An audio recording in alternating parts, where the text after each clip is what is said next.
Sexto, clase dominante a medias. Pero los criollos, como todos sabemos, no tenían en sus manos el gobierno de la provincia. Tampoco poseían todas las fuentes de riqueza, ni controlaban a los indígenas en forma absoluta. Esto no ocurrió sino mucho tiempo después, con la independencia, que fue la toma de poder por ellos. Aquella clase compartía el poder económico y político en un plano de subordinación con la monarquía española representada en sus funcionarios. Era una clase dominante a medias y el proceso que dio lugar a esa peculiar situación debe ser conocido siquiera muy esquemáticamente. Para extender y consolidar su dominio sobre las tierras indianas, la corona española se vio obligada a estimular y a premiar a los conquistadores y a quienes quisieran venir a probarlas. El premio consistía en concederles diversos privilegios y ventajas que despertaban el interés por la conquista y que una vez lograda esta, obligaban a radicar en las nuevas posesiones y a preocuparse por la conservación del imperio. La corona se ahorró de ese modo los enormes gastos que habría ocasionado la conquista como empresa estatal, pero creó con ello en América una sociedad con un núcleo de dominadores altamente privilegiados y poderosos. De ahí arranca el carácter feudal de la sociedad indiana. Y de más está decir que para la provincia de Guatemala, territorio pobre en metales preciosos, aquellos privilegios vinieron a girar primordialmente en torno a la concesión de tierras y al dominio sobre los indios para obligarlos a trabajarlas.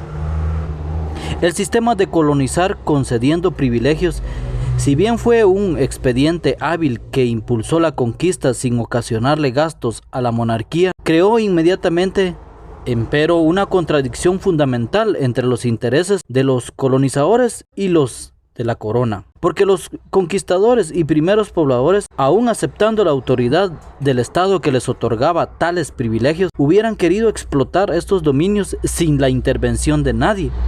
Les estorbaba la presencia de la burocracia imperial que velaba por los intereses del rey y con la cual, muy a su pesar, tenían que compartir los provechos que se obtenían de las provincias. Entre los descendientes de los conquistadores y primeros colonos, es decir, entre los criollos, fue desarrollándose un sentimiento de suficiencia y de rebeldía frente al dominio de España, conforme aumentaba la capacidad productiva de sus propiedades y se hacían económicamente más fuertes. La culminación de este proceso fue la independencia, pero el proceso mismo se observa a lo largo de los 3 siglos coloniales, un forcejeo constante entre los funcionarios reales y los criollos como clase social. Unos y otros tenían el propósito común de extraer el máximo de riqueza de la tierra a base del trabajo de los indígenas y por eso se estorbaban.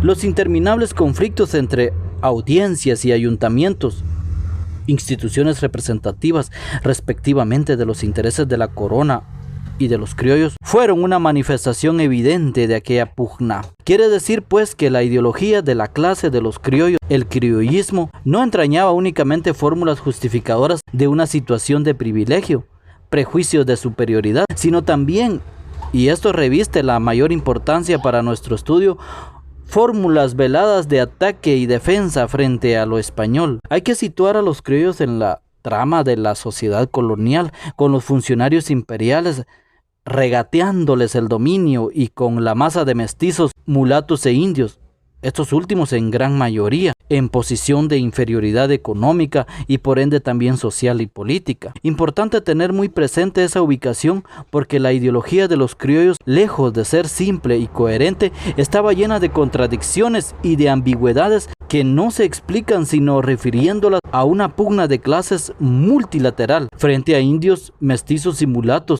Entre ellos eran dominadores y explotadores en diversas formas. Frente a las autoridades españolas eran parcialmente dominados aunque no explotados. Eran partícipes insatisfechos y quisquillosos en el sistema de explotación colonial. Ahora bien, el documento más valioso para estudiar aquella ideología en el Reino de Guatemala y para descubrir al mismo tiempo sus motivaciones ocultas en una dinámica de clases es la recordación florida de Francisco Antonio de Fuentes y Guzmán. Habíamos dejado pendiente una pregunta acerca de ella. ¿Qué se proponía el cronista criollo al escribir su obra? ¿Qué indujo a un terrateniente sin formación universitaria a escribir el documento histórico más notable del periodo colonial guatemalteco? Retomemos ese asunto.